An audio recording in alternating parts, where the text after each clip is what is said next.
So it's 2 o'clock. I guess we must start. Let me just confirm if all the panelists are in the session already. I'm just going to ask those that are now in our Zoom session to turn off the audio, please, the microphone. I see that Erlander Carvalho has the mic on. So if you please, yeah, because I cannot turn it off by the participants. Okay, so let me just start by confirming that we have all the panelists with us. Christian Ploberger, yes? Yes, I'm here. Yes. Mehmet Şirin Oğurlu? Yeah, I'm here, confirming. Yes.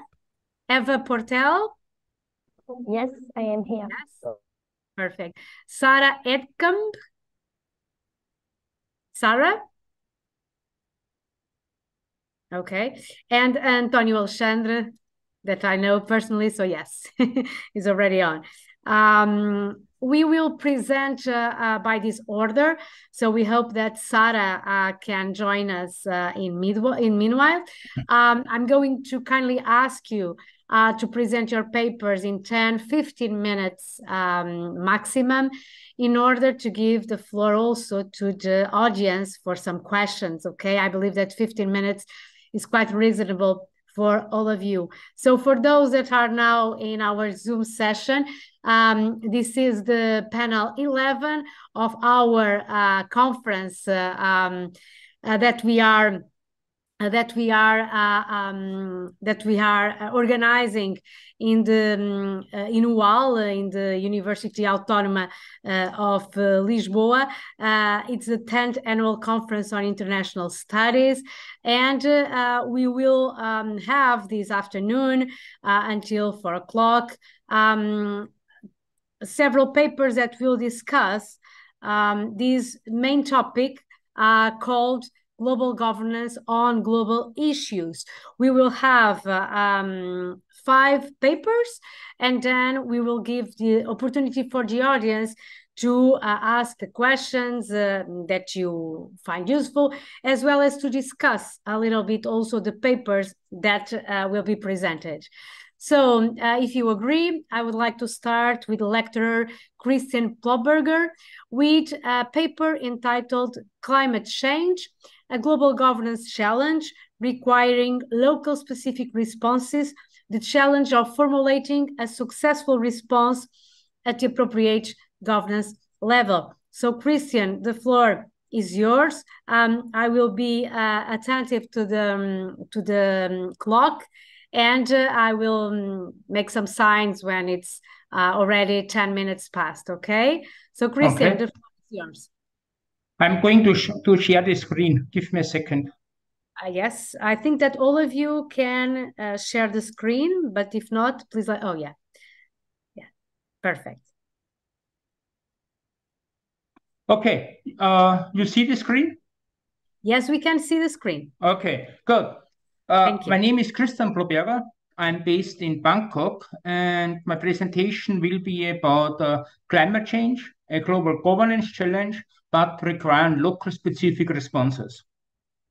So to start with, just remember the impact of climate change. Here is a map of the extensive flooding in Pakistan last year, or like the year before, there was a massive case of fires all over the world, different parts of the world. And another big challenge and fundamental challenge is that the urban population located at the coastal area because of sea level rise. So that's just a short summary of the challenge we are facing. Adding to this picture or to these images, very concerned statement, like from UN Secretary General António Guterres. He's have a long established record of warning about climate change, like back in 2019, where he stated climate change is the most important global systemic risk. Later on commenting on the third IPCC report, he points out points towards a litany of broken climate promises. And we are on a fast track to climate disaster. So once again, the shortcoming of global responses to it, the shortcoming of global governance. Finally, with the reflecting on the extreme heat we experienced this year, another strong statement: Earth has passed from warning phase into an era of global warming. However, he's not the only one who raised the critical issues, like as it did the Global Risk Report from last year from the World Economic Forum, also stated, short of a comprehensive response, our capacity for mitigation and adaptation will shrink fast. Alike, failure to act addressing climate change has been identified as the risk category with the highest damage potential at the global level within the next decade. So that's coming out of the Global Risk Report based from the World Economic Forum last year. So all this indicates that climate change is still not taken serious enough, despite the challenge is increasing. So while more and more people, more and more research recognize climate change as a fundamental human security issue, representing a threat, existential threat to people and community, the responses to it feel quite short in addressing it. For example, current national stated mitigation ambition focus on 2030 are broadly consistent with a global warming of about 3 degrees by 2100, so far above the 1.5 degrees agreed in the Paris Agreement. So consequently, based on our failure to implement agreements and targets on reducing greenhouse gas emission, rises question about what level, the local, region, or global level, is the most appropriate one to focus on. And let's take a closer look to the different levels, starting with the global level. So global governance, some basic consideration. We have to get the understanding what global governance is actually referring to. Because basically it refers to a kind of governance at the particular level, so at the global level, but it does not refer to a global government. Global governance aim is to address transboundary challenges that individual states cannot solve alone. However, limitation of global governance exists because it is governance minus government. So there's an issue with implementing if agreement have been reached. Also, a United Nations report in 2015 indicates there's an increasing interdependence between states, but which has not been matched by an equal development of global cooperation mechanism. So once again, a shortcoming of global governance. Yet, therefore, the challenge of agreeing and implementing global governance strategies remains a critical issue. In this case with climate change, but also in general. So global governance is also a struggle over world and power. We should not forget this, because over global structures and processes. So whatever global governance agreement will be reached is a struggle between powers, between different countries and different interests, because it's based on multilateral negotiation, diplomatic bargaining process. That's also why it's such a challenge to come up with global governance response to specific threat like climate change. However, with regarding to global governance strategies, different strategic options exist. And the most basic one usually described as either narrow but deep, whereas broad but shallow approaches. So Biermann did a lot of writing about that. Because narrow but deep reference to a small numbers of actors working together. So that's a small group convinced of reacting to a specific threat and addressing it. So that may allow a faster conclusion implementation of stronger targets. So that's the plus point. With regard to climate change, the G20 would fit such a description because it's a small but relevant group of states, because it includes the major greenhouse gas emitter, and together the G20 generates 76% of global emissions. So here we would have a small group of states. If they became serious in implementing, in addressing strategies to deal with climate change, this would be almost textbook example of narrow but deep approach. However, as the recent G20 Indian summit showed, it's failed to agree on a net zero timeline, and it also did not come up with a commitment to phase out coal because the internal differences are too strong. But it would be a fitting group of dealing successful with climate change. A broad but shallow approach refers to an extensive membership, which may help by the implementation when more countries meet on agreed to implement something, but usually it's less ambitious target. So regarding climate change, the requirement for global governments is not an if question, it is an how question. So there is a demand for global governance, but this demand is not implemented or only partially implemented. So there's a kind of failure. So yet the COVID-19 pandemic, one of the most fundamental challenges humanity has recently faced, has exposed our incapacity for successful global cooperation. So this experience of not cooperating in the face of a fundamental threat does not help or does not rise our expectation that climate change will be addressed as a global challenge. So while there's a shortcoming on the global level, let's turn to the local level as an alternative focus. So it is worth remembering that while climate change represents a global threat, its impact is always local specific. This in return leads to a variety of threat scenarios with different responses to it. Climate change risk are a combination of exposure and vulnerability to climate change challenges. There once again, it underlines the specific local impact and challenge climate change generates. On the other hand, this local impact enhances the possibility for addressing climate change through mitigation and adaptation strategy, because the local level, it's the level where people experience the exposure to climate change and where communities feel the threat of impact, of climate change impact. So when you face the exposure and threat of impact of climate change, like the rising sea level, you may be more ready to address the issue at the local level. So therefore, we can expect, or we already see, that there are more responses on the local level than compared to the global one.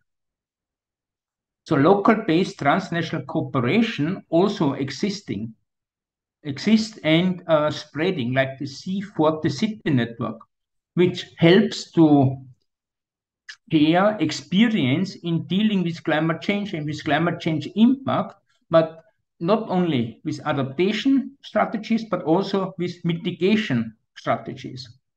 So that's a base for sharing knowledge. 5 minutes. Also, okay, 5 minutes. Yeah. Worth recognizing that the local level, like cities, contribute to climate change, because cities generating 70% of greenhouse gas emission and consuming 2/3 of global energy. So also from this perspective, it's important to take a close look at the local level. So local level may have not the resources or capacities to address climate change. That's one of the minus points. And there's also limitation of adaptation, like regarding coastal erosion, flooding, and salinization, technical limits to protection strategies exist. It's also an important aspect, the limitation to adaptation. Therefore, mitigation is preferred. Compare climate change with cancer, because it's better to keep one healthy instead of allowing cancer to spread and then trying to cure it. But these days, most people speak about adaptation, and mitigation seems to be more on the backbone.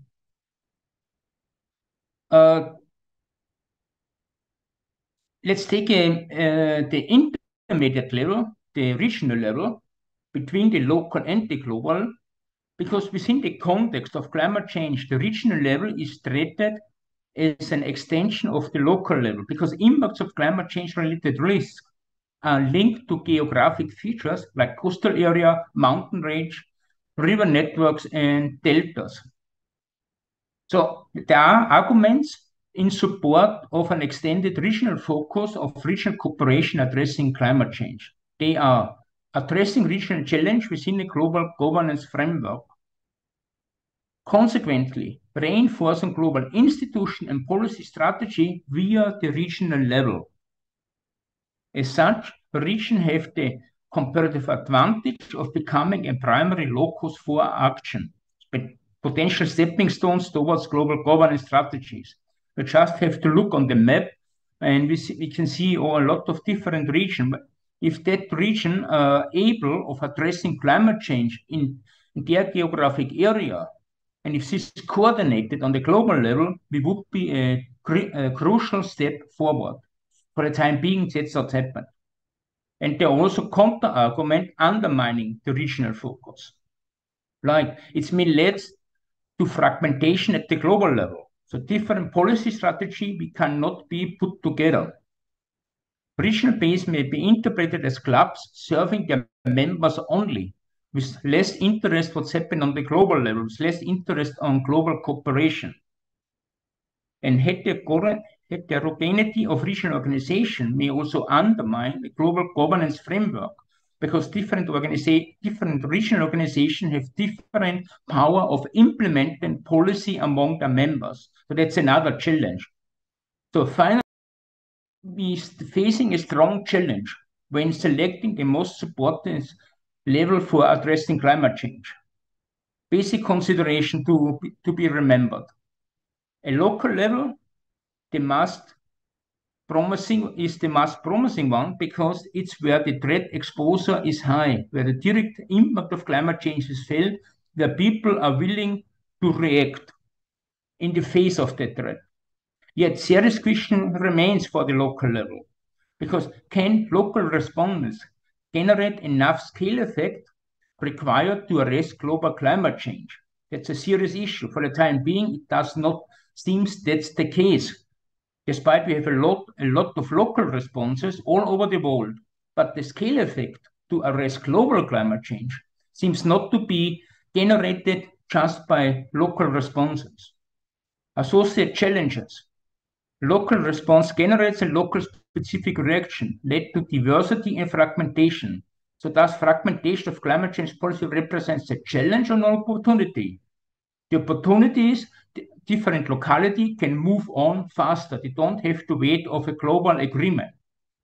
Minus point is, can you put all the different strategies together or integrate them in the global strategy? So crucial issue, to what extent global responses can be integrated within a global response.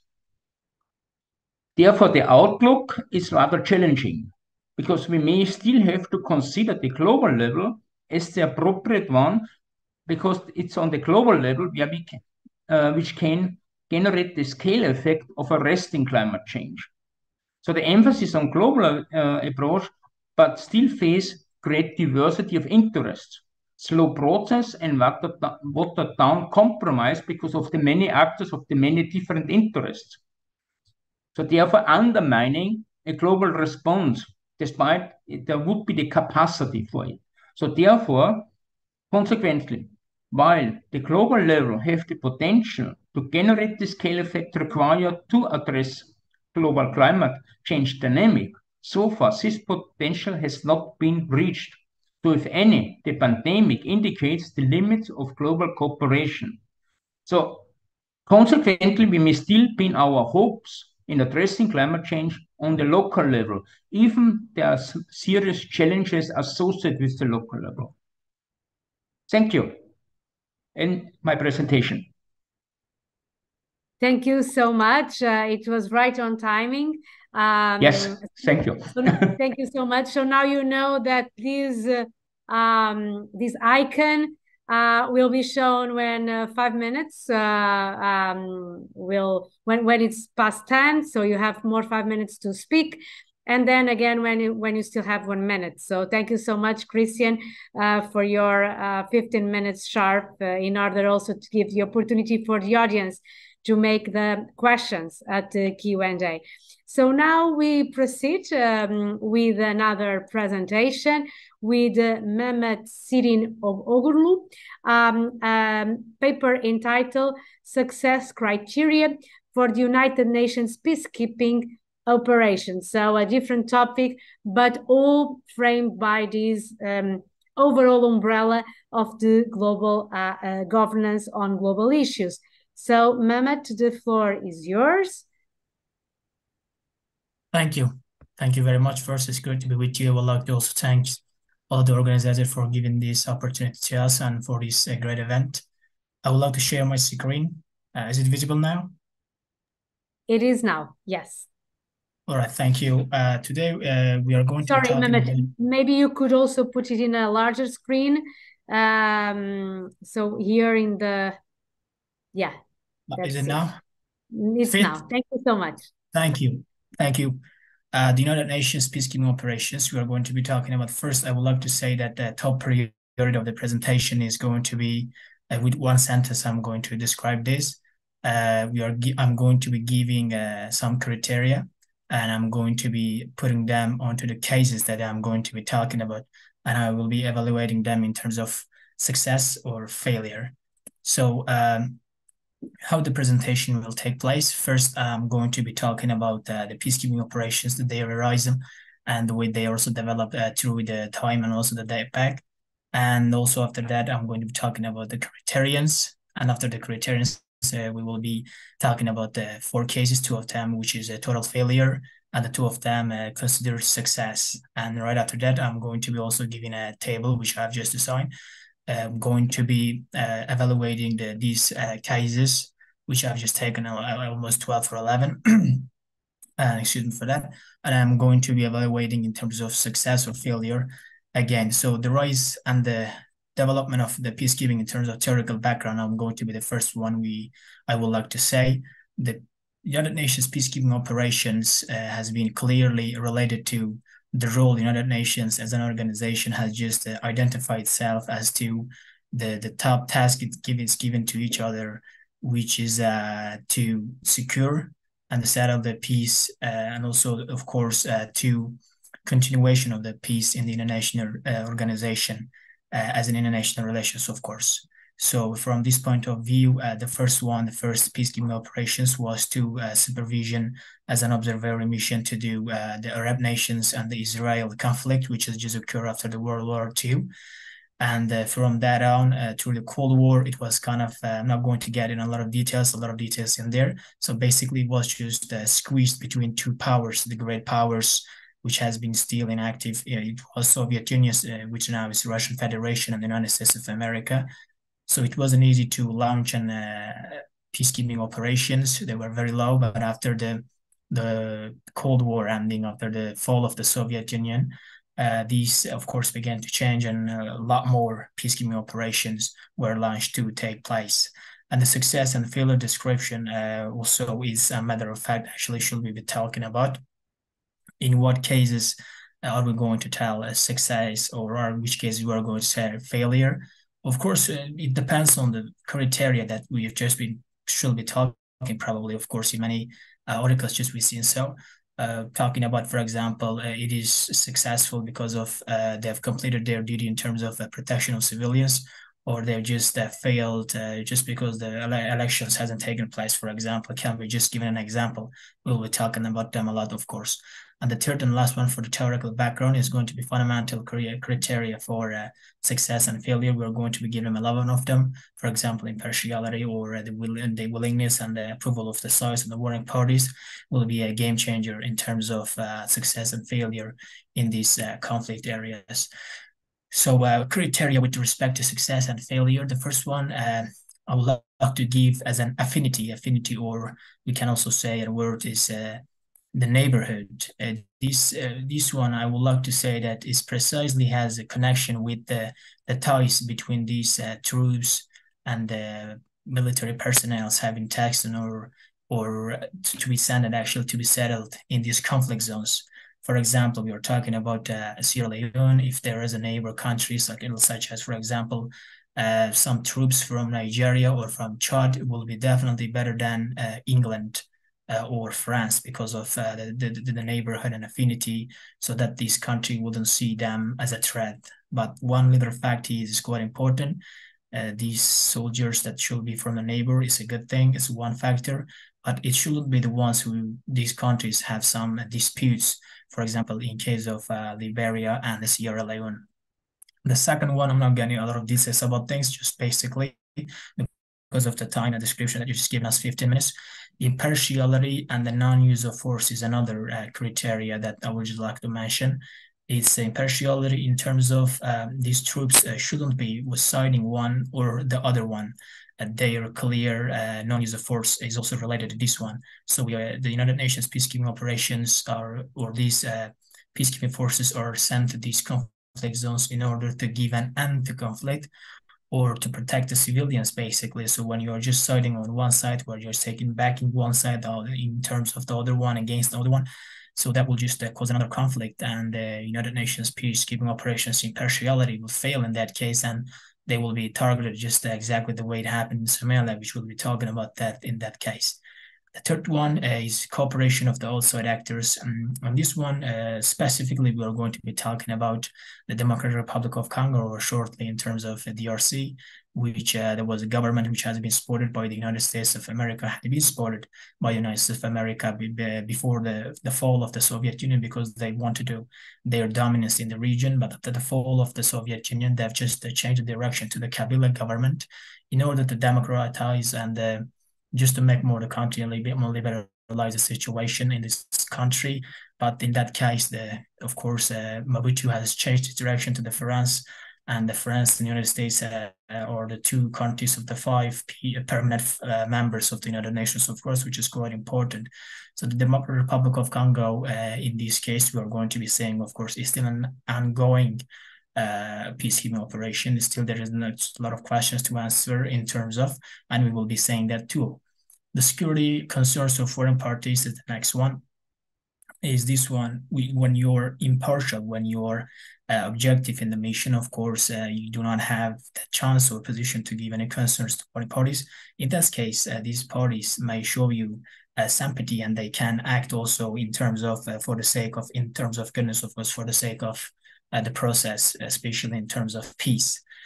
And the fifth one is the clear and implementable roadmap is one of the most, maybe even if it is not one of the most important one, is and in terms of mandate, it should be definitely strong mandate, which they clearly failed in 3 cases in terms of Rwanda and also especially also the Bosnia-Herzegovina and Somalia, which they clearly failed. These 3 are because they weren't mandated clearly. Their purposes and objectives of the mission weren't even clear. They were just sent there. In Bosnia-Herzegovina, weren't even a peace, actually, where there are a lot of threats, but there wasn't enough or clear objectives or the orders that should be taking place for these troops. The next one, the deployment of troops on time and in place, which in Rwanda case, again, is going to be failed. This is quite important, especially in terms, we are going to be talking about Macedonia, which has been done clearly, and because of that, it suits very well. At have happened in Macedonia in terms of loss of the lives or the civilian population atrocities or the ethnic cleansing just exactly have happened and occurred in Bosnia and Herzegovina and Rwanda is precisely because the duty itself and the troops have been settled to the exact time it has been done. The competence of duty duration related to this one again is also important. For example, in the Liberia, the troops were withdrawn in 2016 after almost 10 to 15 years in there. They've done their job clearly. They've mobilized, demilitarized all of the parties, almost 15,000, just exactly also in the Mozambique. So this is also quite important in terms of success, sure.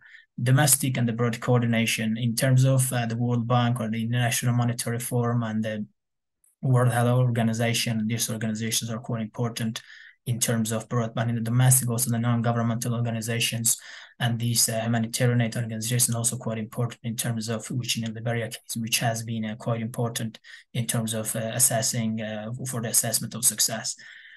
And the ownership, especially in terms of the warring parties, this one is quite related to the security concern of the warring parties. But in the case they don't have a security concern of the warring, these parties, sure, of course, they own, in terms of ownership, they show quite indications to also own these peacekeeping operations. They assist them, they give them, they open them chances, they militarize, especially for handing guns down, is a very important factor and criteria that we'll be talking about for that. The protection of civilians is R2P, which also will be shared responsibility to protect the 2005, which has been clearly failed for 3 cases we'll be talking.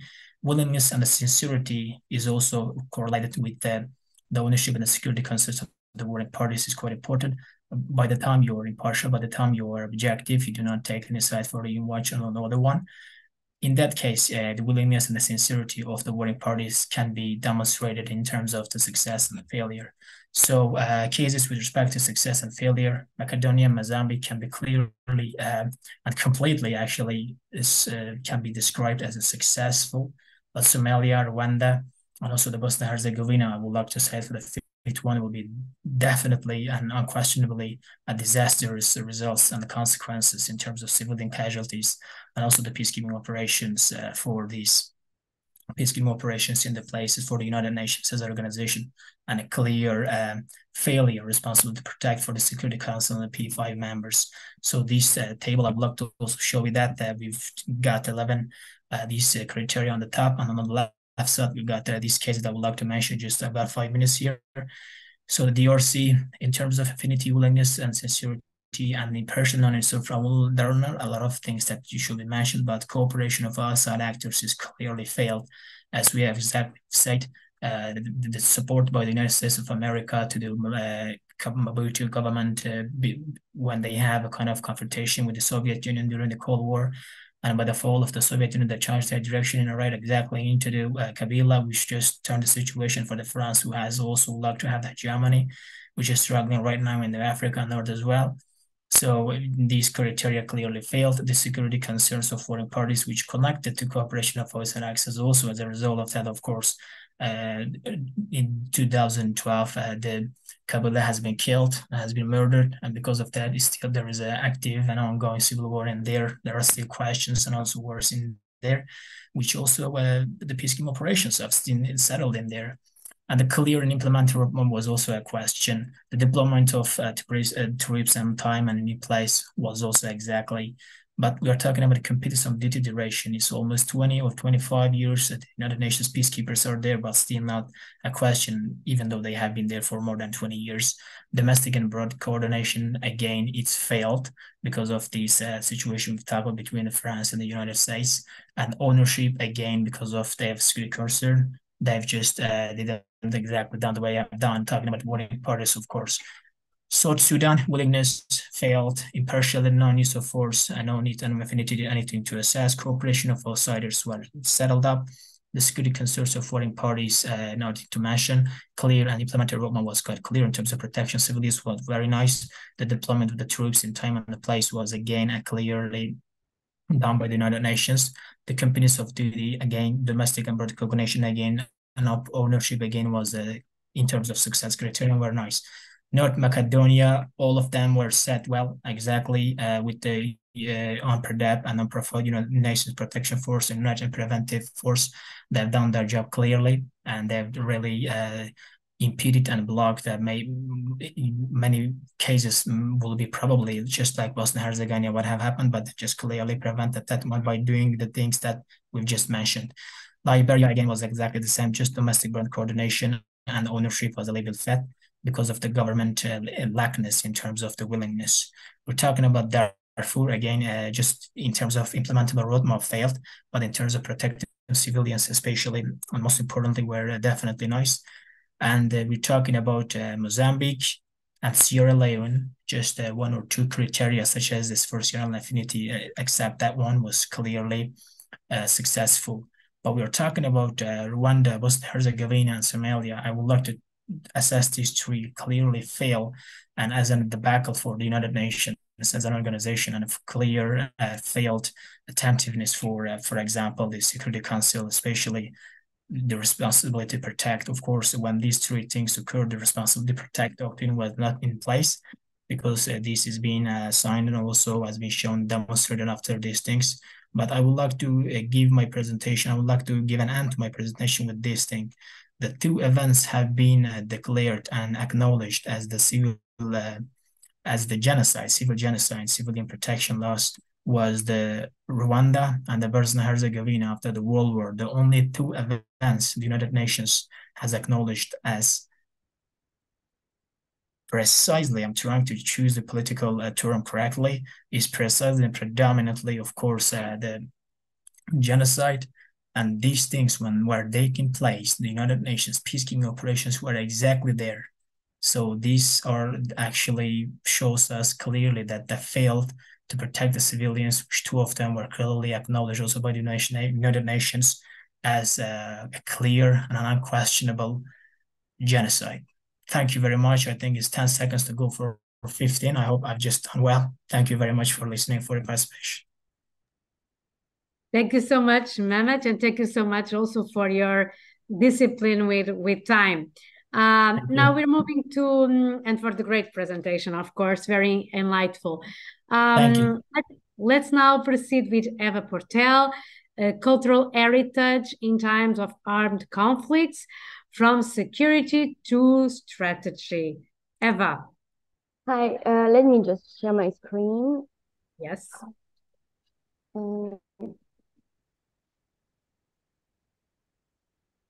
We can see it already. Yeah, now it's perfect. Thank you, Eva. Well, good afternoon, everyone. I would like to start by thanking all the organizers for letting me present my research today. I hope you'll find it interesting and you'll have good comments that can be useful for my next research. So today my presentation will focus on the destruction of cultural heritage by ISIS between 2014 and 2019. The main question I will be addressing is, what is the place of cultural heritage in times of armed conflict? What is its role? And this question stems from several interviews, several readings that I have done at the beginning of my PhD, where people were just saying, oh, there's nothing to talk about. They're just crazy people. They're blinded by their religion, and you don't have to look beyond that. That's all there is to know about cultural heritage destructions by the Islamic State. So I wasn't really satisfied with it, and I tried to deconstruct and analyze the census. And my results indicate that there are three consecutive and coexisting conceptions of heritage that I will successively unpack during this presentation. The first one is heritage as a victim. The second one will be heritage as a way to target social cohesion or human rights. And also, I've found a third explanation that would be that heritage is a military tool, a military asset. And I will present a typology I developed based on different interviews and analysis of propaganda material. So let's start with the first dimension. Cultural heritage is very often presented as a victim of the conflict. Well, conflict deals with violence. It's a violence time, and it results in chaos. And then destructions are stemming from the proximity with military targets, or they considered as collateral damage of the military weapons deployed during this conflict. As a consequence, heritage becomes a passive victim of violence and a passive victim of the conflict. It doesn't play a role. It's a negative or passive role in the hostility. That would be the first answer to that. And then the other aspect I remarked is that the authors of destructions are very often criminalized. And in the case of ISIS, the criminalization process comes mostly from the UN and more particularly UNESCO. And I've found so many echoes in my interviews where people just said, they're crazy. For example, I'm quoting an interview who said, it was a reason of ignorance, barbarism, mad people. It's their mentality. That's how sick they are. So when it comes to characterizing those actions, Dario Gamboni noted there's a difference between the label iconoclasm and the label vandalism.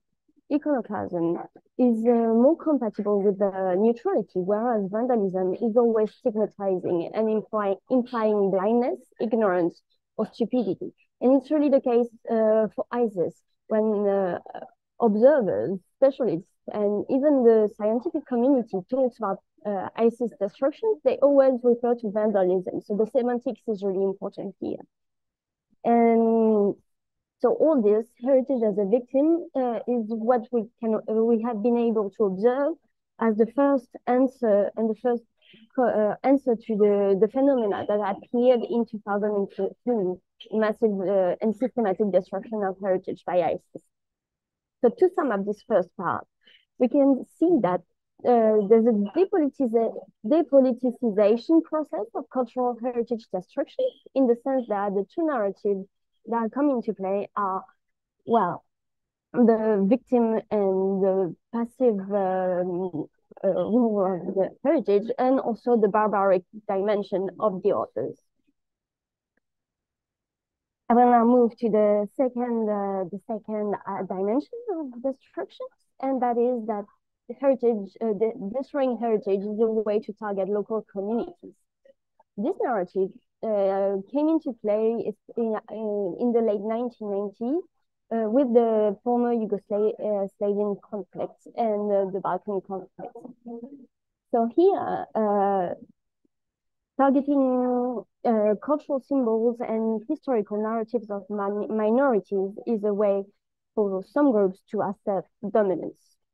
We can think about the Yazidi people that have been massacred by ISIS members. And by erasing or manipulating the history and the heritage of those groups, perpetrators aim to weaken their identity, their memory, their sense of belonging, and thereby destabilizing their social fabric. In other words, it's a way to deny the others' right to live. And for example, in the Balkans, the ethnic divisions and the ethnic targeting has been used to fuel hostilities between the different groups and the different parties involved in the conflict. And actually, today, we can see that UNESCO is actually using this social cohesion narrative to rebuild the city of Mosul, and they're promoting a vision of the city of Mosul in Iraq based on peaceful cohabitation between communities in kind of a idealized way, if we can say so. But how does it relate to security?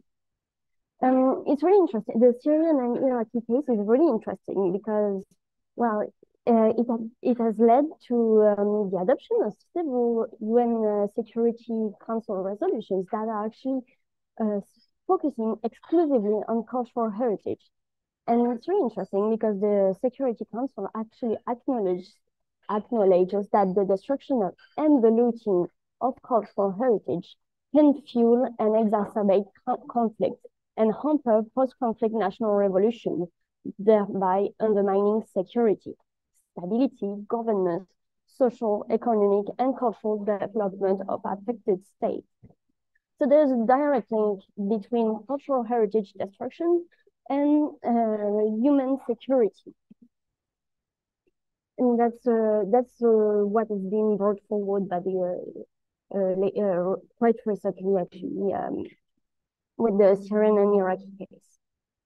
But I've also found a third explanation and a third role for heritage. That is heritage as a military asset. In other words, heritage moves from security to strategy. Destroying something is a means to achieve specific strategic objectives. And I've tried to identify several of these objectives. The first one would be retaliation. To target something is a way to, well, retaliate to the enemy's action. And for example, the Eiffel Tower in Paris is a good example of that.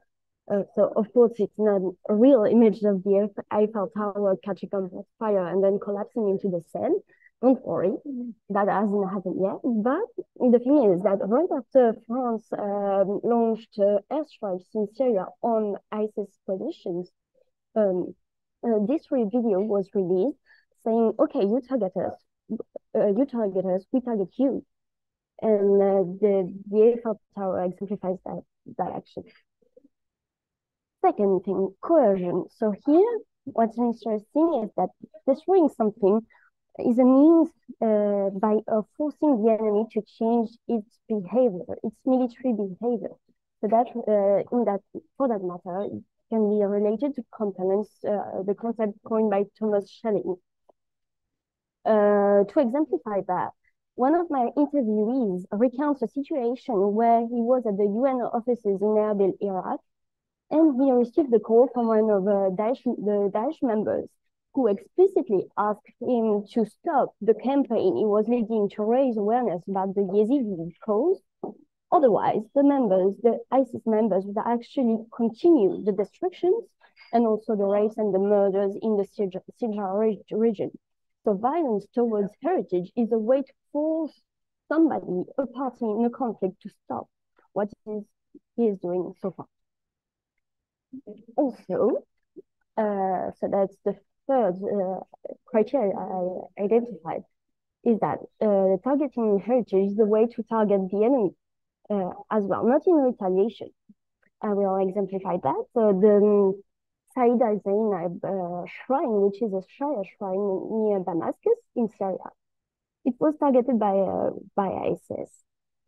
And this destruction actually prompted Ayatollah al-Sistani, so the Shia religious leader, who until then had been calling for restraint and not responding to ISIS provocations. He issued a fatwa announcing jihad against ISIS. Sorry, from destruction of this shrine on, it really started the military confrontation has really started between Shia militias and ISIS. So that's really interesting as well. Finally, we have destruction as a way to depict the enemy's defeat. And that's, for example, the case of the Colosseum in Rome. So here we can see the Colosseum that's completely covered up with sand. And the only thing we can see, the only thing living is the ISIS tent with the flag at the center of the picture. So here we can clearly see, so you don't exist anymore and we won. And that's, of course, a way to pressure the enemy and play on the psychological dimension of this. And then finally, targeting heritage is a way, to posturing, as identified by several military experts. So here, posturing is defined as a display of military capabilities designed to enhance the reputation of an actor. And here, here's the case of Palmyra that has been used as a setup to amplify, I would say, and enhance ISIS dominance capacity to actually hold ground in Syria and Iraq. So to quickly conclude, what I want to say is that so we have these three successive but also coexisting visions of what is the heritage during a conflict. And it's really interesting that because it's not specific to ISIS. We've seen so many different examples. For example, Donald Trump threatening to retaliate by bombing several Iranian cultural sites if Americans were armed by Iranian forces. But also Russia in Ukraine is targeting very specific monuments and sites and objects that either signal either a way to retaliate or just a way to attack enemies on the ground. I thank you very much for your attention. I'm looking forward to your questions later. Thank you. Thank you so much, Eva. It was even before the 15 minutes. So thank you so much again and again for all your discipline. Well, I think that we can move now with Sarah, if Sarah is already online. I just will ask Eva to, is Sarah online? No, okay, I was not informed if that Sarah would be absent. So we will proceed with our last presentation, António Alexandre. That means also that we will have more time for discussion. António Alexandre will be presenting a paper entitled The Human Security, Maritime Security Causal Link, the Case of the Gulf of Guinea. António, the floor is yours. Good afternoon. Can you see my presentation? Yes. Just if we could enlarge it. Yeah, that's perfect now. Okay. That's perfect. Okay, Thank you so much. Good afternoon to all of you. And just a few words to present myself. I'm António Alexandre, captain in Portuguese Navy in reserve. And I'm also a PhD in International Relations from Nova University of Lisbon.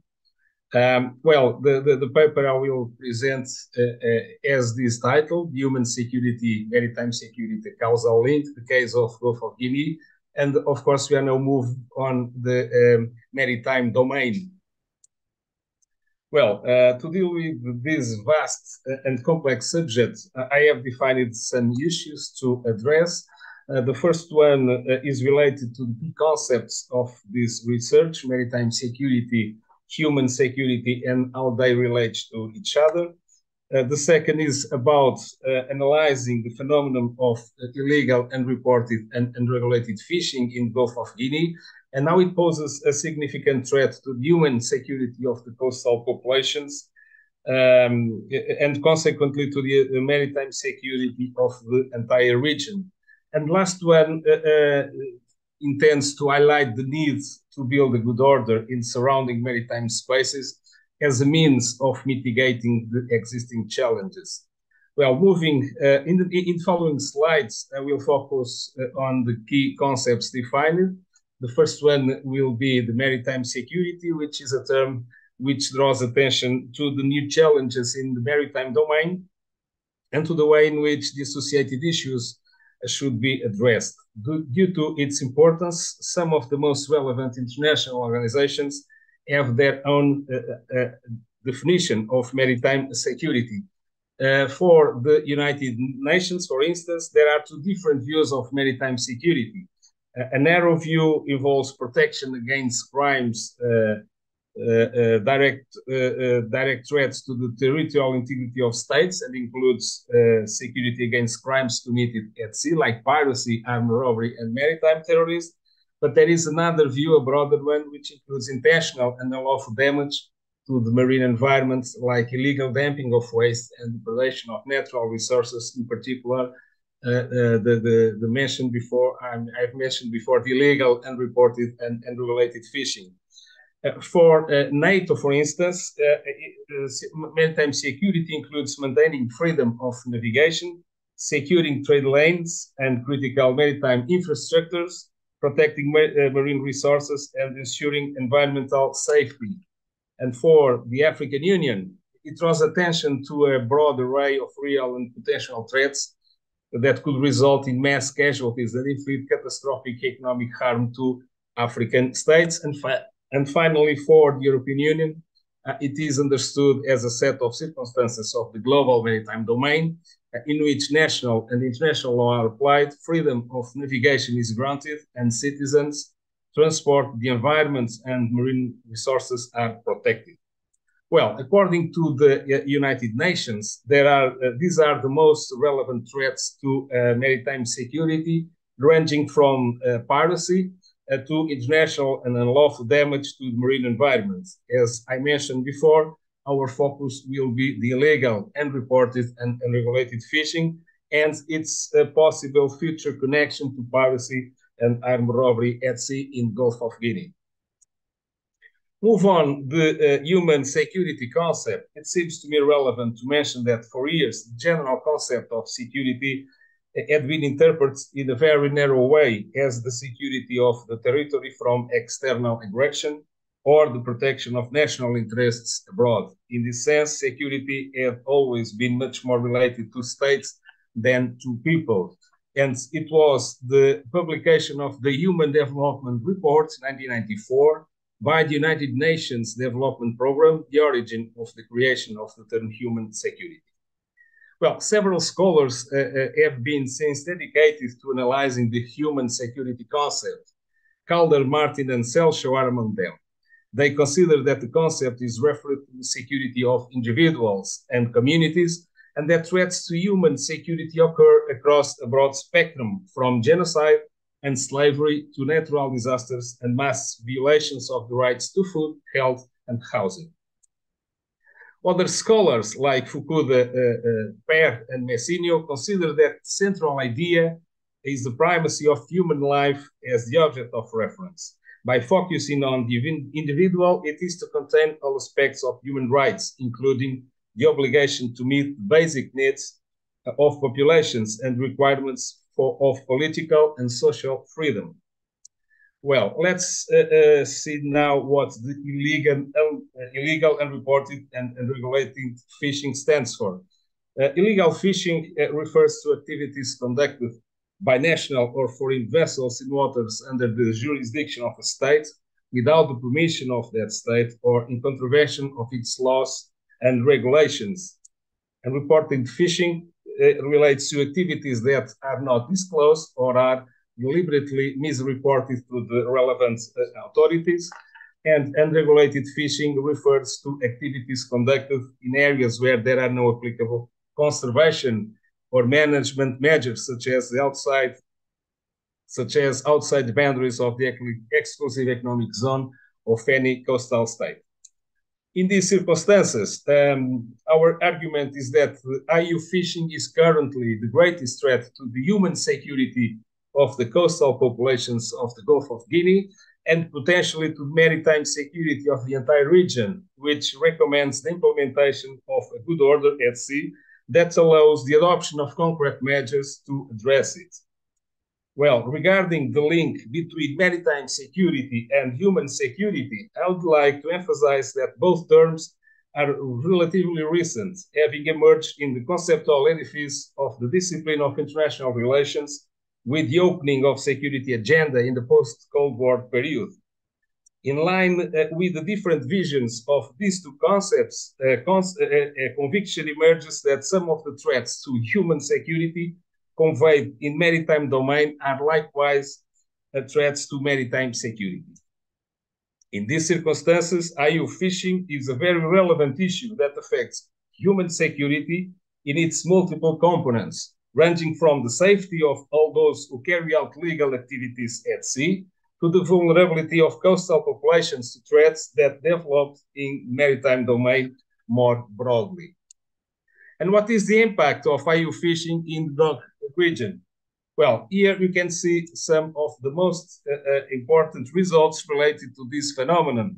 It jeopardizes the management of living resources. It undermines emerging blue economy initiatives across the African continent, costing coastal states billions in lost revenue.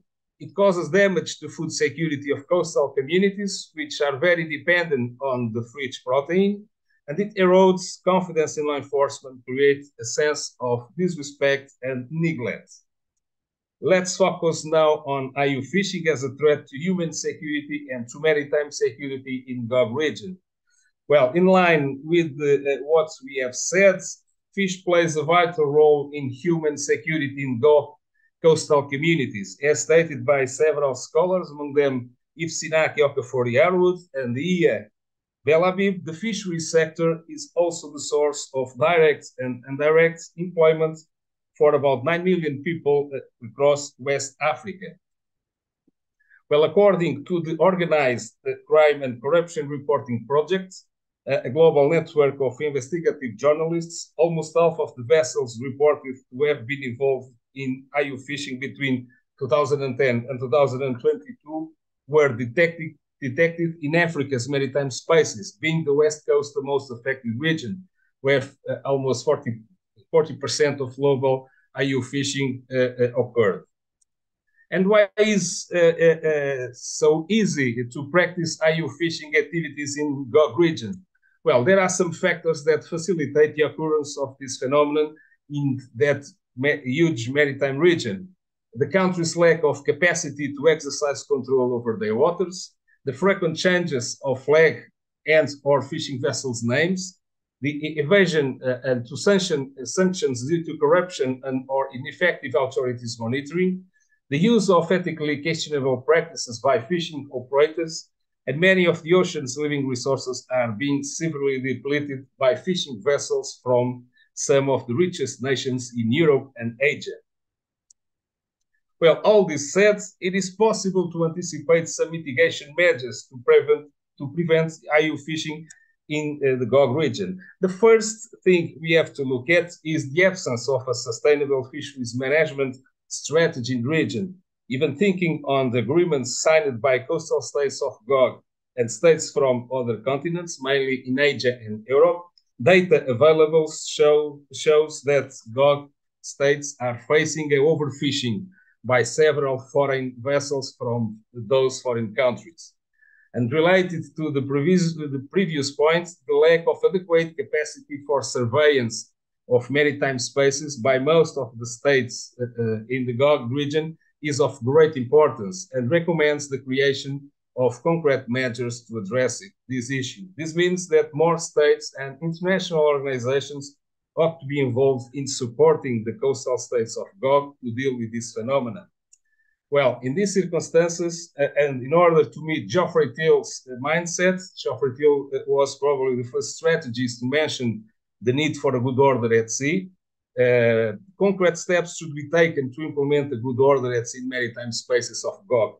Apart the ongoing surveillance initiatives, like the Regional Monitoring Control and Surveillance Center, financed by the European Union program named Improves Regional Fisheries Governance in Western Africa, it is important that more initiatives could be implemented and more naval assets could be deployed to a GOG region to be involved in maritime security operations. As we are about to conclude, I would like to highlight some points. Well, this paper has examined the impact of IU fishing on the human security of GOG populations and how this may influence the maritime security of that vast region. IU fishing in the GOG undermines the sustainable management of the living resources and contributes to the sharp loss of revenues for coastal states. And in the absence of adequate means of subsistence, some populations may have an increased predisposition to engage in alternative activities related to the transnational organized crime, such as piracy and armed robbery at sea against ships. And what could be the way ahead in terms of combating IU fishing in the GOG? Well, the creation, as I mentioned before, of a good order at sea throughout GOG is essential to bring together African states and states from other continents, particularly Europe and also South America, even if they have signed fishing agreements with each other for that purpose.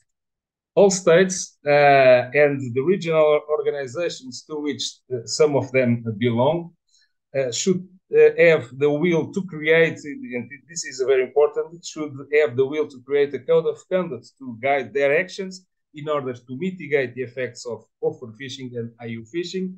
And I I conclude proving, in my opinion, my argument. The GOG, which already has some fish stocks depleted, may be confronted with the risk of many others collapsing in a relatively short period of time, which, if it happens, will have unforeseeable consequences for the human security of populations that are in dire need of them, and for fishermen who will be left without any source of income, which will greatly contribute to the maritime insecurity of the region. Thank you for your attention. Thank you so much, António. With António's presentation, we conclude the four presentations. So let me recall you. We started with Christian Ploberger on global governance and the challenges of formulating a successful response of the governance level, at the governance level. Then we moved to Mehmet on the United Nations peacekeeping operations. Then we moved to Eva on cultural heritage in times of armed conflicts. And we concluded with António on the case of Gulf of Guinea and the causal link, human and maritime security. All these four presentations had this overall umbrella of the global governance on global issues. And now we have, with Sarah withdraw, we have almost 1 hour for Q&A and for some discussion. I will leave the floor open now to the audience, although I also would like to address some questions, but still, who wants to go first when interact with our speakers, with our panels participants? Anyone? You just have to raise your digital hand in Zoom. Yeah, shall I ask a question to Madam Eva Portel? Sorry, to whom? To Madam Eva Portel. Okay. If I pronounced correctly. Thank you. No, I think I've just talked about in the presentation about the civilian casualties and the loss of the life. And Madam Eva Portel talked about cultural heritage, which are kind of inanimate things. So we've talked about the two things from my side, for the life things, for animate things, for you inanimate. Not talking about the value, of course, not from that perspective. So while in the wars, you mentioned the Ukraine war and also this kind of, we just say, virtual Cold War between Iran and America. So in the wars where the states and the governments, especially when they are not interested, when they do not show interest to secure the people. You've talked about ISIS, which has been the source of the many civilian deaths and casualties in many of them ethnic classes. So while they do not take actions, diplomatic action, economic actions, or military actions to stop or prevent these casualties, how do they do for a cultural heritage, which I think, in my view, as a second fundamental priority, they should be done? Thank you. Should I answer right now, or do I wait for another moment? You can. Yes, you okay, can. Well, thank you so much for your question. It's really interesting because it's a quite mitigated answer, I guess. I know, well, in the case of Syria and Iraq, things were kind of frozen and it was really difficult to intervene on the ground. But in the case of Mali, for example, where heritage has been targeted as well by jihadi groups on Sardinia, to be precise, for the first time, actually, a UN peacekeeping operation had a mandate, especially mentioning heritage and heritage protection. So there are things that can be done on the global arena, for sure. It just really depends on the conditions, the political opportunities at the time also, and this kind of things. The other part to my answer is, for example, okay, you cannot, it's hard to protect a site, an object to be targeted, because if you put a soldier in front of it, it would be obvious that this thing is important to the attackers, and then they would target it even more. So what should we do in that respect? I don't think we have an answer for that. But another way to fight the problem was the UNSC resolution trying to clamp down on illicit traffic of antiquities, because it was a way of funding terrorist groups in Syria and Iraq. So by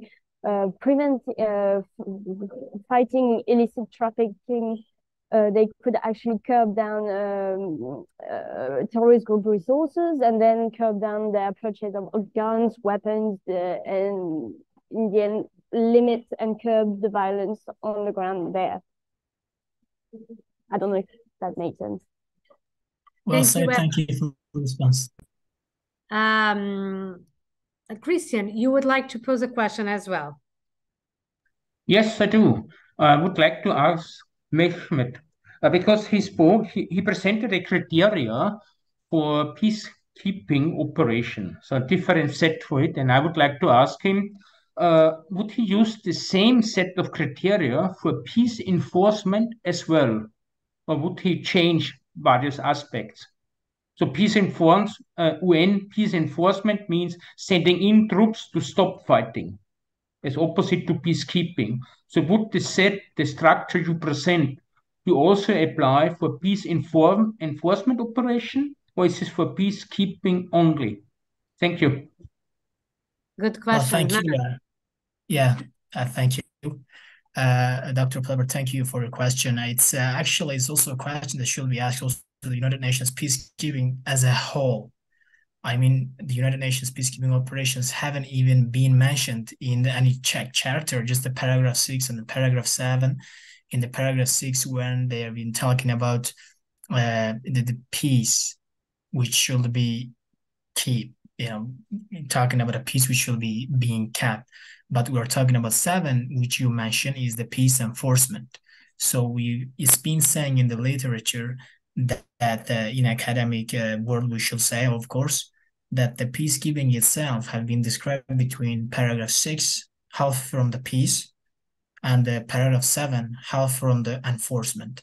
So from this perspective, of course, the criteria that we've just given in the presentation, not all of them should be present to do peace enforcement, because, for example, the willingness, the security concern of the warring parties, these are the clear things which, if you are enforcing the peace, which I can give an example, I will give in a bit, which is a big question for the warring parties. So, for example, in Somalia case, which United Nations have clearly failed, and since 1919, it's almost 35 years, it's been an active, ongoing civil war, and also the United Nations is also, UNAMSIL second is there for their mandate, which has been quite clear. So why they have failed? Because they wanted to overtake the government of the General Aidid, which also cost almost 20 soldiers of the United States. And it's quite interesting when you are trying to peace enforce, when you are trying to enforce the peace in a way where there is an active involvement with many warring parties. I don't think it is an easy thing to do, which they've failed, for example, in Somalia. And in Syria case also, I haven't mentioned in the presentation, but it also can be demonstrated as a clear answer to your question. They've gone, but for 2 or 3 months, they've just could easily stay. But other than that, they've withdrawn their forces because there wasn't a peace to keep. And they've just find themselves in a situation where they weren't even clear to protect themselves. So all of the criterions in the presentation that I've just given, not all of them, I think, are appropriate to just be presented to the peace enforcement, but sure, a few of them maybe. I hope that answers were appropriate for your question. Thank you. Thank you. Thank you. Anyone else for questions or comments? No? So I will use my privilege of being a share and discussant to make a question to each one of you, if you allow me. So to Christian, I found your paper very interesting. And I was wondering, you spoke so much on global governance and also on the United Nations. You actually and you actually mentioned the name of the Portuguese Secretary General, António Guterres. And I really would like to ask you, in your opinion, what is the way ahead in terms of global governance for the United Nations? I mean, where can the United Nations actually move forward in this second mandate of António Guterres still? Especially if we have in mind that this is a very long debate, the fact that the United Nations has a special feature and very similar to what a global governance architecture would mean. But do you think, what do you think would be the topics or the areas that could actually move forward in terms of global governance? People talk a lot about sustainability and climate, and also in reforming the Truthship Council for this question of governing the global commons. So in your opinion, do you think it would be suitable, it would be feasible, especially within this mandate of António Guterres, or not? Or on the opposite, it requires local specific responses, and then the governance level must be the appropriate one. To Mehmet, also, your paper was very enlightful, as I told you, and the previous question was also very interesting because it touched upon a very important issue, if your criteria could fit actually on these operations, on the different UN operations. What I also would like to ask you is, in your opinion, the prospects, again, I'm quite an enthusiastic about the prospects of the United Nations reform. So I would like to ask you, in your opinion, what can be done realistically, because as we know, the reform of the UN is very difficult. It depends on the permanent seats mostly. So in your opinion, what can we, how can we move forward in these peacekeeping operations, especially if we have in mind that UN has peacekeeping operations in some areas that are there for more than 60 years. So it's almost a long-lasting mandate. So what is the real prospect also for the UN to actually create the resilience, the empowerment needed in order not to be on the ground years and decades after decades? So what are the prospects, in your opinion, for sustainable peacekeeping operations? Eva, very interesting as well, and very up-to-date, because indeed you mentioned the ISIS influence in this protection and safeguard of cultural heritage. And I also would like to ask you, in your opinion, what could UNESCO do more about it? We all know that the cultural heritage protection and safeguard is very important, but at the same time, it is first and foremost a responsibility of the state and not of the community, the international community.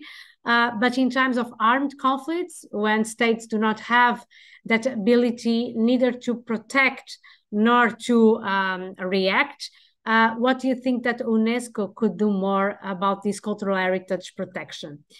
At last, António, well, I'm already familiar with António's work, but it's always very interesting to hear from António and how the case of Gulf of Guinea has so much impact on the region.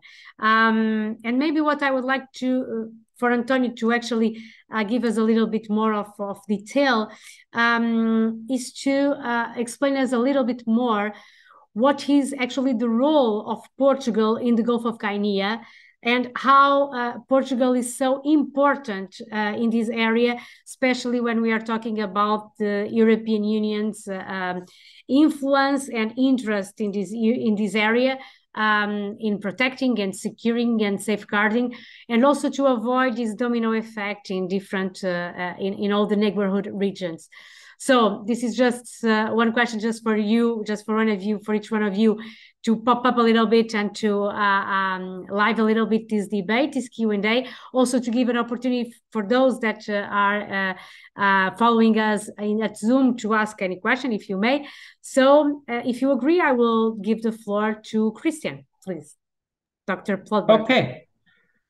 I mean, the question of the role of the United Nations in global governance is quite a challenge one. To be frankly, I'm quite happy to have a general secretary who speaks out in such strong words, repeatedly remind the global community about the challenge of the climate change. So that's a very positive aspect. That's should be very high regarded because it's a strong voice and keep speaking about it. The role of the United Nations, I mean, it's generally based to the challenge of the United Nations. The United Nations is as coherent as an actor, as successful as an actor, depending on its members. So therefore, I mean, just look to the Paris Agreement. It was celebrated, it was highlighted as an important step forward, but we now know that most commitments made are not implemented. So, and that's also where the limits of the United Nations is straightforward there. Because if countries are refusing to implement agreements they signed or implement them in time, the United Nations cannot have no ability to force them. Of course, they can point out, they can identify, they can make another push for convincing them to live up to commitments or bring them together in the first place. But the limitation of the United Nations is, like in other cases, it does not have the power to force countries to change their behavior. So while we have a strong advocate in the person of the General Secretary, Guterres, and other activities like the IPCC within the United Nations, giving input to global governance approaches, the limitation is based on the system level, on the ability of the limitation of the United Nations in implementing, in forcing countries to implement. So for global governance, yes, the United Nations is one of the most important actors. But again, it's against the force of national sovereignty, national interests. So therefore, it could provide a strong opportunity for pushing for global governance, but there's clear limitation on the side of the United Nations. So that would be my response to it, because it's also for global governance. Yes, one of the most important actors on the global level is the United Nations. But on the other hand, as I used the example of the G20, I mean, with regard to climate change, here we would have a small number of states, 20 states instead of the 191, or 195 now recognized by the UN. So this small group of 20 countries responsible for 75 to 80% of global emission, if they could agree on something, we could address climate change. But we see even within this small group, the interests are so diverse that they are not coming up with fundamental aspects of addressing climate change. Just look to the most recent meeting in India. So that would be something beyond the United Nations, for generating a global governance strategy. So while the United Nations is important, we should not ignore other opportunities. But as I said, for the time being, the G20 is not living up to it. I hope that's to address your question with my answer. Indeed. It's quite a challenging question. I agree with you, and no, it's the answer. Mehmet, please. Yeah. Thank you for the question. First of all, to put in perspective, I've got to talk about the things that you mentioned, which conflicts have been an ongoing peacekeeping operations for more than 16, 17 years. The United Nations pursues military observation, which has been which headquarters is now in Jerusalem, is more than 70 or 80 years. It has been taken action and in the place since 1948. It's also the first one which marks the beginning of the United Nations peacekeeping operations. And the second one I would like to give as an example, in Cyprus, which I'm from, Turkey. Of course, we are also related to that. We've seen there are some news quite fresh about them. And that one have also taken place since almost 1964, which means around over 60 years. But still, there is a conflict there. It may not be a military conflict, a diplomatic conflict, economic conflict, but a conflict. So from this view, I think the question that should be shifted is why that is not being concluded is precisely because there is not peace to keep.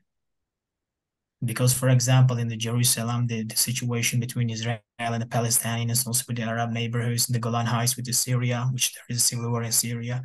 So I would like to answer that the main reason, which also a huge and biggest challenge, I think, in my view, from my checks and also my reads from the literature, is precisely because there is no peace to keep. So what should be done? You started your question at the beginning of your question. Your statement was what can be done. And what can be done, I will say it should be done. Resolution and decisiveness. Definitely these two things should be put into place, especially by the P5, the permanent members of the United Nations. Not just those states that or those countries or the conflicts that they have just been clearly interested in, such as the Macedonia, North Macedonia is the official name, I should say. For example, they sent the United Nations Protection Force, and immediately after that, the United Nations Prevention Force, with less than 5 years, even without a conflict, they've completed their mission because everything was set in a place that exactly it was. It was in Europe, but the same we didn't see in the Bosnia-Herzegovina, or we didn't see in Rwanda, or in, for example, ongoing ones in the Democratic Republic of Congo. A lot of casualties, atrocities have been done, unfortunately, during this time, and pretty much likely to be arising again. So the prospects, of course, the long-lasting mandates, the resolution and decisiveness, it should be the factors and the principles and also the objectives and of these peacekeeping operations if they really want to give an end to the conflict and bring these brutal wars in many cases to a conclusion. Thank you. Thank you so much, Mehmet. Eva. Thank you. Thank you. What about the cultural heritage and the UNESCO role?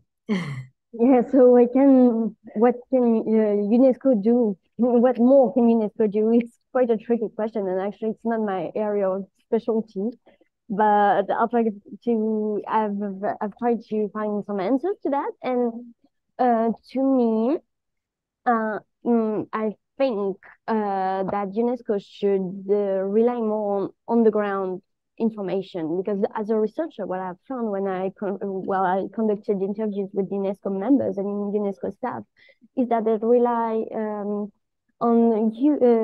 like narratives that are kind of up in a bubble and rely on idealized perceptions of a phenomena. That's quite tricky, and I think for many people, and particularly people in the Middle East that are particularly concerned with heritage destruction, that are the first public of those destructions. I think UNESCO should be more in touch with those local populations to understand the basic dynamics of such phenomena they're mentioning. It's not big ideals about humanity versus barbarians yeah, I think that's something I've been very frustrated with in my research, but I'm glad I can share it with you. Otherwise, it's really hard to tackle terrorism right while it's happening. So yes, you have so many mechanisms of clamping down, funding, of rebuilding things afterwards. And in that matter, UNESCO has led a huge campaign that led to the creation of a new international organization that's called ALIF, the ALIF Fund, that has centralized millions and millions of dollars dedicated to the rebuilding of heritage after a crisis. And that's quite important, but really the important thing is to be in touch with local populations to really understand the meaning of particular sites, particular objects, and yeah, that's it. Thank you so much, Eva. António. Well, it's my turn now. Okay, so let me first begin with one thing that I think it's important. Almost no one cares about about the maritime domain. Normally, it is usually forget by the people. So, and I would like to well, emphasize that 71% of the surface of the Earth is water, and the water is absolutely essential for the global trade. So I think the security of all the maritime spaces, like it is the case of Gulf of Guinea, is at the most importance for the well, mankind, I would say. Then move on the role of Portugal in Gulf. Well, the Gulf of Guinea is part of its strategic spaces, and this is why. This is because 5 of the CPLP states are part of the GOG region. Cape Verde, Guinea, the former Portuguese Guinea, Equatorial Guinea, Angola, and Saint Tomé and Príncipe. So a lot of states, in 19 states, 5 are well, Equatorial Guinea is not Portuguese speaking, but is part of CPLP, which is really important. Then not only well, the Europe, but sure, Portugal is very dependent on the energy, I mean, oil and natural gas from that region. The last 2 years, Portugal imported almost half half of natural gas from that region, mainly from Nigeria, and almost 30% of oil both from Nigeria and Angola, which is very relevant. And finally, Portugal has a lot of merchant shippings crossing that region every I would say every week, for sure every month. So and it's very important to guarantee or to contribute to the security of those spaces. And how Portugal is doing that? Well, in my opinion, Portugal is being very involved in security of the region. Of course, if more assets would be available, would be deployed to the region. But in any case, Portugal has every year the Mar Aberto operation, which is an operation that at least one, sometimes 2 ships, Navy ships, are deployed to the region to be involved in capacity building mission with a lot of regional states. Portugal has also deployed in 2018 patrol to Saint Tomé and Príncipe side. Now was replaced by another set, which is being involved in activities at sea with Saint Tomé and Príncipe authorities to show the flag, to be present at sea and to combat all the crimes that happen in that space. And I think it's 2 great missions. I think also Cape Verde would be very interesting if another asset should be deployed for that region, because it is a very important region, which is the connection between, well, the North Atlantic and South Atlantic. Is in the middle of the Atlantic. It should be important not only, I think, for the Cape Verde, but also for Portugal to deploy another asset there. I don't know if it is possible or not, but in any case, I think the involvement, the Portuguese involvement in the region is it has been very important all over. Well, I would say at least the last 10 years, and these are, in my opinion, the most relevant reasons for that. And I think that's all. Thank you. Thank you so much, António. We still have some minutes. Is anyone at the audience that would like to address any specific question to our participants?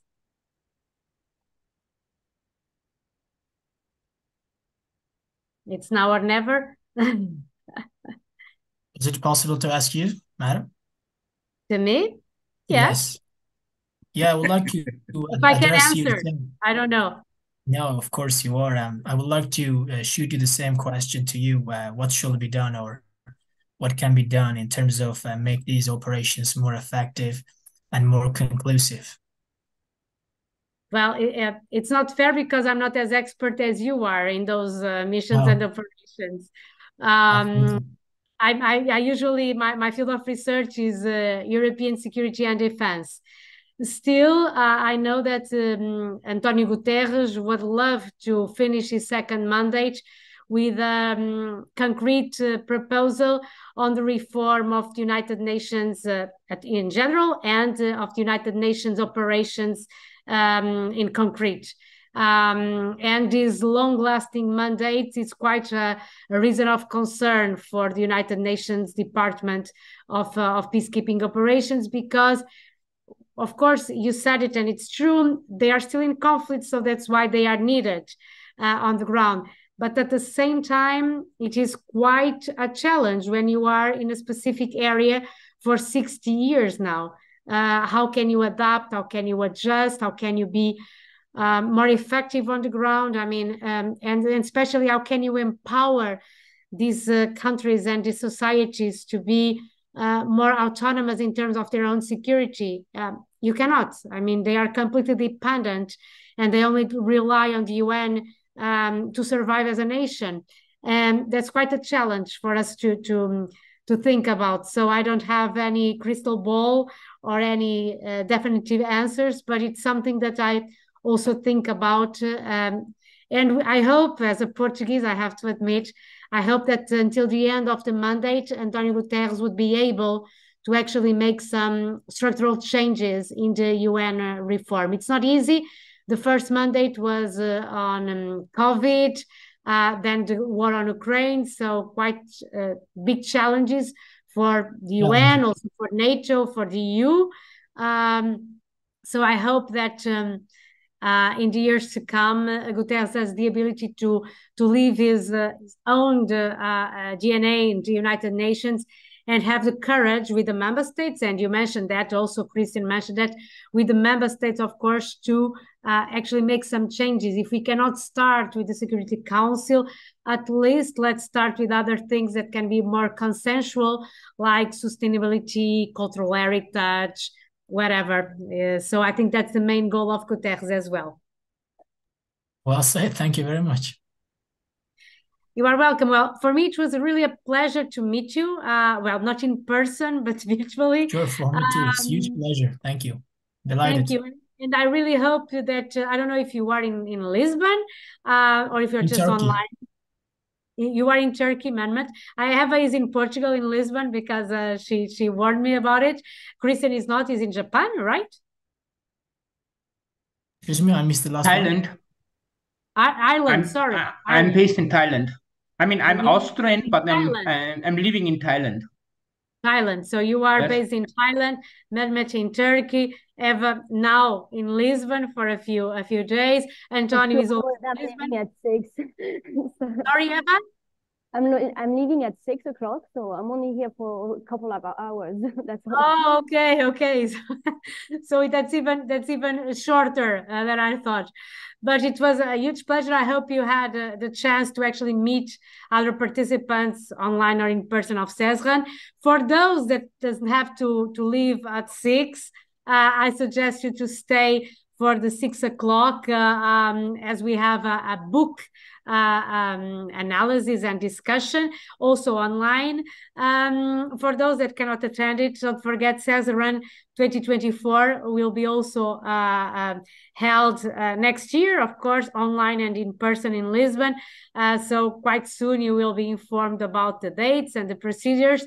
But thank you so much, and wish you all the best for your professional life and academic career, and hope to see you again very soon, and please keep in touch. It was a pleasure. Thank you. Have a nice day. Bye-bye. Thank you for the invitation. Thank you. Thank you. Bye-bye. Bye-bye.